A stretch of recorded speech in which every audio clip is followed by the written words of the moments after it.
Week 3. Now, I'm not gonna lie, it was a pretty simple week last week. Nothing too crazy happened. Oh, I will say that Giants and Cowboys game was insane. But other than that, it's been pretty chill. I went 2-0 in my fantasy leagues this week, and now it seems like we're really getting the season rolling. A lot of our overreactions and our underreactions were validated. I mean, yeah, there's not really anything that I can say that... Are you fucking...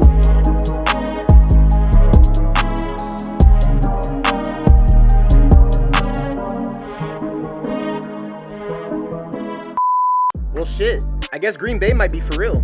Or maybe Washington got figured out. Two things can be true. Green Bay just put themselves far enough in front to let the offense coast essentially the rest of the way, while the defense continually got after Jaden Daniels and stuffed that offense. We'll see how things with these two end up down the road, but this was a very early season levels to it type of game.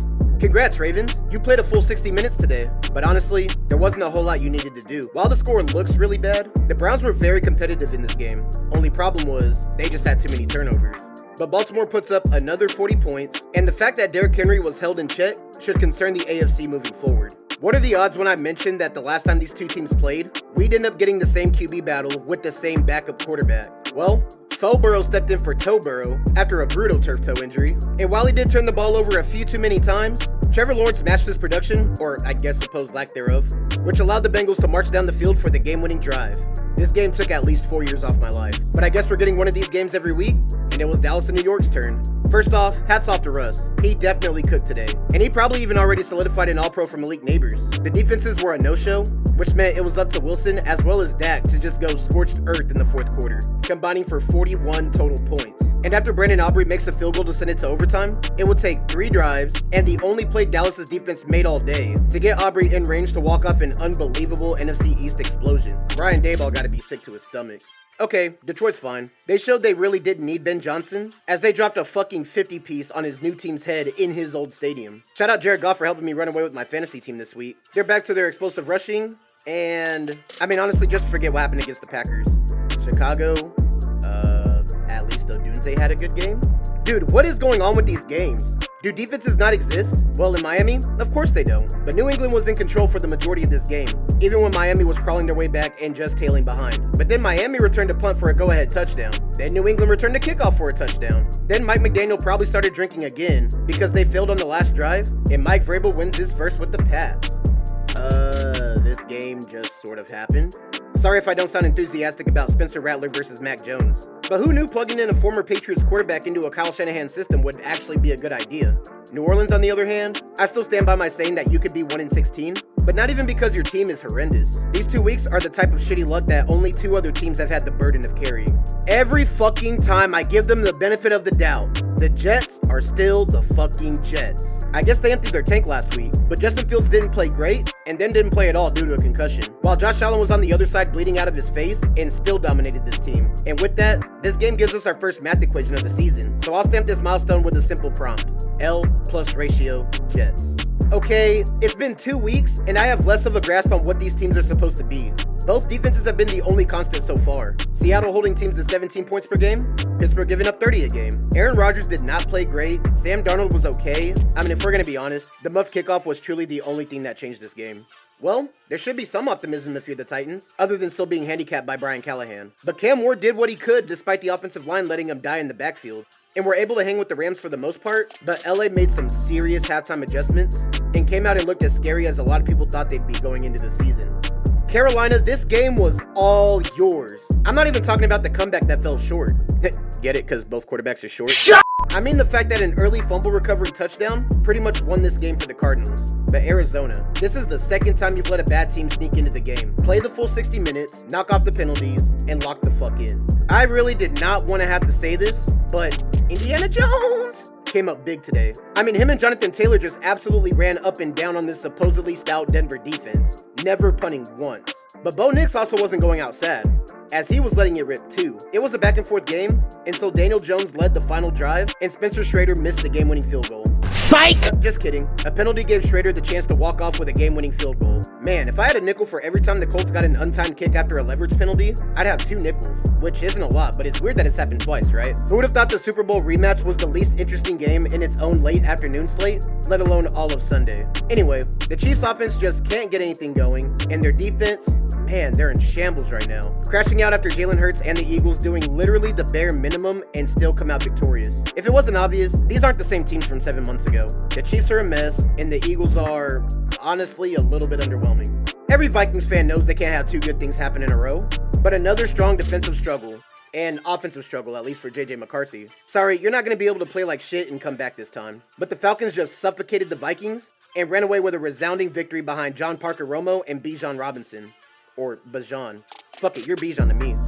This Houston defense has pulled their weight so far this season, and they were once again in a dogfight with another very physical team in the Bucs. It stayed close the entire time with both teams making stops, but the biggest differences were the lack of plays made by CJ Stroud and the big time moments for Baker Mayfield, who would lead a remarkable game-winning drive. Combined with Nick Chubb scoring the initial go-ahead touchdown, this has to be the worst game to watch as a Browns fan.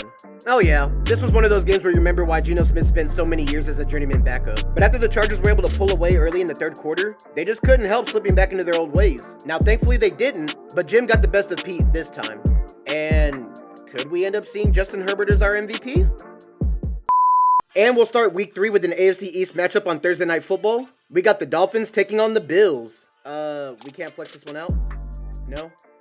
God damn. Well, alright, the Bills are coming in and they're obviously probably the best team in the league. Josh Allen shattered his nose, and they still demolished the Jets. It's quite the guessing game of what Buffalo's going to do on offense moving forward, mainly because Josh can kill you with his arm and his legs, and James Cook can just run down the defense's throat. But the defense did a complete 180 from week 1, so give me the Bills winning this game. Oh wait, I didn't go over Miami? Oh, do I fucking have to? Alright, well, you got the Dolphins. Their defense is absolute Swiss cheese. Tua can't stop turning the ball over, and Tyreek is not happy right now. Yeah, I wouldn't be surprised if Mike McDaniel gets fired around their bye week. To win games, you have to win the game, not lose the game. Oh yeah, that's my favorite saying. That's my favorite saying. Yeah. Can we stop putting the Dolphins and the Bills on primetime? These games are never close and it's not even fair. But as long as Tua doesn't get another concussion, I still got the Bills winning. I honestly could have skipped this game for the week. But then to start off our Sunday, we have an NFC South matchup with the Falcons taking on the Panthers. I'm not gonna lie, last week was pretty underwhelming on both sides. I think Atlanta's defense might actually be good, or maybe that was a product of JJ McCarthy shitting himself on national TV. But Michael Penix is still being safe and efficient, and Bijan Robinson, yeah, just let Bijan take over. Now for the Panthers, they started that game against Arizona pretty rough, but were still able to claw through and fight till the end of the game, even though they weren't able to pull off the comeback. But, I mean, I don't know. Honestly, that first fumble by Bryce made the biggest difference in the game, because had that not happened, I think they would have probably pulled this one off. But honestly, right now, I can't trust the Panthers to get out of their own way, so give me the Falcons winning this one. Actually, I don't know. I've caught myself going back and forth between these two.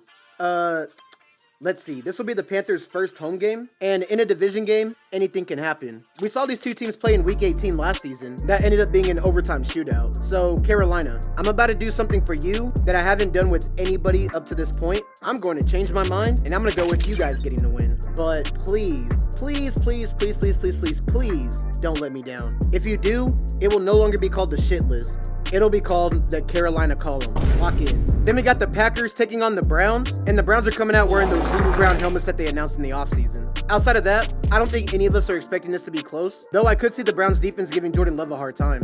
But give me the Packers winning. There's not really a whole lot to like about the Browns right now. But somehow, some way, I think they'll hold the Packers to 27 points, if not fewer. Then we have an AFC South showdown with the Texans taking on Duval. Yeah, I know they lost, but that shit's still funny. I really don't care. But what isn't funny is Jacksonville really let that game slip last week. I mean, when you play a game against the Bengals that mostly played without Joe Burrow, you should be able to pull away with the win. On top of how bad their defense already is anyway. But Trevor Lawrence's old habits came back and he started turning the ball over. And Brian Thomas was a complete no-show. The only thing the offense has going for them right now is their run game. And they'll definitely need that going up against this Texans defense, who for the most part is pretty stout.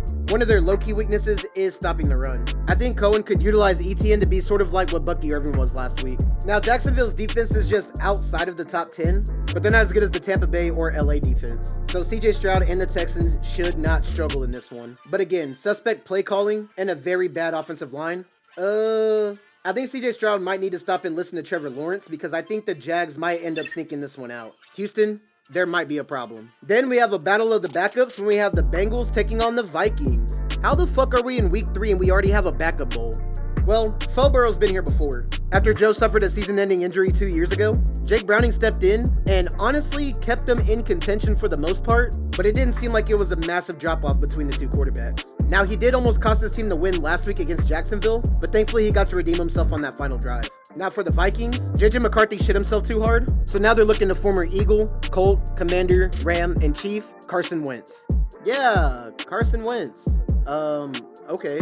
I think they're trying to copy the same Sam Darnold template, but I don't think it's going to work. Again, the only thing that's going to keep this team close in any game is going to be that defense. Even though they did give up 22 points last week, 15 of those were off of field goals, and that Bijan touchdown was at the very end of the game. So all in all, they showed up. And I don't know if they'll be able to do that again this week. So give me Cincy winning this one. And just getting away from the game for a little bit, I'm talking to the front office. Y'all need to do something to protect Joe Burrow. This is ridiculous. 3 season-ending injuries in 6 seasons? You're turning this man into the next Andrew Luck. You know what? Fuck it. I'll go out there and I'll block for him. I got you. Then we have a battle of AFC royalty, at least back in the day. We've got the Steelers taking on the Patriots. And, god damn it, SMA is going to do that thing again, isn't it? Let's go, Pats, baby! We squished them bitch-ass fish. Drake May is him. That defense shut down Tua turned the ball over. And did you see that kick return? We are so fucking back, baby! Now let's talk about the Steelers. Them motherfuckers lost to Sam Darnold. How the fuck you lose to Sam Darnold? I guess Aaron Rodgers forgot to take his drugs before the game. That old ass bitch. Just know, you're not playing against the Jets defense, so you not finna be airing it out on us. In fact, here's a fun fact about those whack-ass Steelers. You know how they went to 3 Super Bowls and won 2 with Roethlisberger? They ducked the smoke with Tom and the Pats in each of those seasons. Y'all ain't shit. We the best 6-ring franchise. Now reel me this, Trill. We've always owned Pittsburgh, so what clip could you possibly have this week? I give it to you. You got me there. Yeah, that's what I thought. Come on, baby. Love the Pats. All right, let's go, Pats. Alright, I get it! Seriously. Now, as for this game, I've got the Patriots pulling this one off. Pittsburgh's defense has not looked good so far, and the offense, outside of a one-off game against the Jets, also hasn't looked very good. But I trust New England to be able to run up and down the field, especially while rocking the throwback Patriot Pat uniforms. But don't think you're safe. If you go out there and put up a stinker, you know where you're going. Then we have an NFC divisional round rematch with the Rams taking on the Eagles. Battle of 2-0 teams. Now, honestly, had there not been a blizzard in Philadelphia, I think the Rams do end up pulling that game off, and who knows if Stafford gets a second Super Bowl ring. But all I know is they give him a better fight than anybody else did in the playoffs last season. But the Rams defense has looked really good so far, and even though Matthew Stafford is just now getting on the same page with Devontae Adams, once they connect, oh, that offense is going to be deadly. As for the Eagles, I mean, Jalen Hurts hasn't had to do much in the air. In their defense, quietly kind of good, I think. Every game they play is ugly, and just be ready for 7 tush pushes and more Jalen Hurts quotes. You better tie your shoes, cause it's nap time. Now, as for this game, I think the Rams are going to try and not let Saquon go nuclear on them like they did twice last season. If they can slow him and Jalen down on the ground, we haven't seen too much in the air from them yet. So let me get the Rams taking their revenge for last year's playoffs and put themselves in the conversation for one of the top teams in the NFC. Speaking of one of the top teams in the NFC, we got the Buccaneers taking on the Jets, rocking their new white creamsicle uniforms. Now I'd be a little bit concerned. Basically, you wear the 1976 uniforms, you play like the 1976 team. Thankfully, they're playing the Jets, who have been the embodiment of suck for pretty much all of NFL history. They are going to be coming into this game with Tyrod Taylor, and while I'm not counting him out, give me the Bucs winning this one. I think they should wrap this one up pretty easily, because then they got the Eagles coming into town next week. Then for the other side of the AFC South showdown, we got the Colts taking on the Titans. Now hold on, I know that Indiana Jones has looked good over the last couple weeks, but this game has got some real trap potential. Now while Cam Ward and the offense haven't looked great so far this season, they're building and improving every week. And the fact that they had to play the Denver and LA defense, that was going to be a tough task for any rookie. But luckily, the Colts defense isn't as strong, so I don't know. We might see Cam Ward be unleashed this week. And I did say I would put some respect on Daniel Jones' name, but let's be honest. How long do we really think the Colts are going to go undefeated? Give me the Titans pulling off the upset at home in this one and get their first of the season. Colts, if you end up winning this one, I'm still not sure if we're ready to have that contender conversation yet. But for this next matchup, I don't need contenders. I just need this to be competitive. We got the Raiders taking on Washington. The Raiders looked absolutely horrible on Monday Night Football. Gino, I was riding for you and I had your back, but dog, you can't go out there and do that shit. But their defense at the end did kind of sort of make it respectable. Again, half of that was probably the Chargers just trying to choke that game away. But for Washington, no Jaden Daniels this week. We've seen Marcus Mariota at a few points last season, and he's been able to run this offense just fine, even down to Jaden's mobility. So I think this game could end up being close, but let me get Washington squeaking this one out. They're still a much better team than the Raiders. I mean, in some ways it's supposed to be fun, I think. Hopefully we'll finally get to see breakout games from Ashton Genty and Bill? Where the fuck did that come from? A Krosky Merritt guy, I guess. I don't know. Hopefully this one keeps me entertained. Then for our late afternoon games, we got the Broncos taking on the Chargers. Broncos country. Yeah, y'all are not riding, dog. Questions are starting to grow about this defense. After what Daniel Jones and Jonathan Taylor did last week, it's looking real scary, especially with these Chargers coming in, who honestly probably might have dropped 40 if the Chargers didn't attempt to Charger. But that offense is still explosive. That defense is still really good, although losing Khalil Mack might be a problem. But either way, give me the Chargers winning this one and sweep the first round of the AFC West games. Then we got the Saints taking on the Seahawks. Yeah, no, I don't have anything. I think the Saints are just snake bitten. They won't play great throughout the whole game, but somehow, some way, they still end up with an opportunity to try and steal a game. But against this Seahawks defense, I don't know. I wouldn't be surprised if we see a shutout in this one. Give me the Seahawks winning easily. Then we have what's being promoted as the game of the week. We got the Cowboys taking on the Bears. I don't think it should have been game of the week, but whatever. Dallas's defense is bad. Giving up 400 yards and almost 40 points to Russ and the Giants? That's disgusting. I know they were without Deron Bland and have no semblance of a pass rush, but hey, there's Jadeveon Clowney, I guess. Hold on, you know what? Let me chill out on the defense real quick. Because the Bears were somehow even worse. 52 points? We were barely halfway through September. There's no way the Lions have been able to get that deep into their playbook. Or maybe so, since Ben knows exactly what they're running. Anyway, defenses were mentioned first because this is probably going to be a shootout. But Caleb Williams and the offense hadn't looked good, although they finally got Roma Dunze going last week. And the Cowboys offense pretty much have been exactly what we'd expect them to be once Dak came back. Now, this is also low-key a Matt Eberflus revenge game. And we've seen how the Bears have been in revenge games so far. Give me them boys winning this one as we continue to build momentum. And I don't know, maybe make something of the season. Let's see, we take care of business in this one. And then we got, Then we have an NFC West showdown with the Cardinals taking on the 49ers. Woo, all right. Another battle of 2-0 teams. But honestly, and I know it might be a little early to say this, but this could actually be our first fraud bowl. Both teams didn't really look all that impressive in their 2 wins. Arizona almost let New Orleans and Carolina come back. And the 49ers? I mean, they haven't been dominant on offense, mainly because everybody's injured, especially their expensive-ass quarterback. And the defense just doesn't have that same juice that it had before. So, of course, as a division game, it could always go either way. Arizona did sweep the Niners last year, so it's definitely not like they're scared of them. I won't lie, I trust Kyler Murray. Oh my God, did I say that? Over Mac Jones. So give me the Cardinals winning this one and keeping themselves in the mix. They'll have Seattle next week, so we'll see. Then we've been waiting all day for Sunday night to get the Chiefs versus the Giants. Again, is it too late to flex this one out? I mean, both teams are 0-2, and I'm not trying to spend the whole evening listening to... He really is the best in his position. Shut the fuck. But the Chiefs are in shambles. The Giants played a great game, and it was just unfortunate that they had this demon on the other side.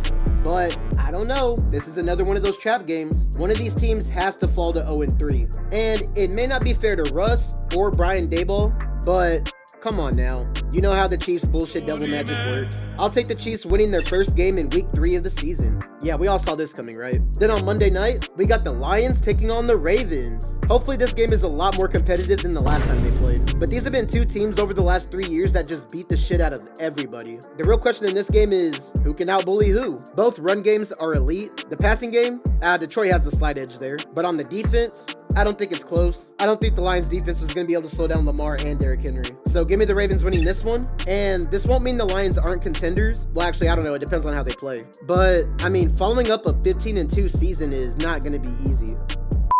Makes no sense to play the game if I ain't got you. Probably throw my life away if I ain't got you. Now my name don't mean a thing.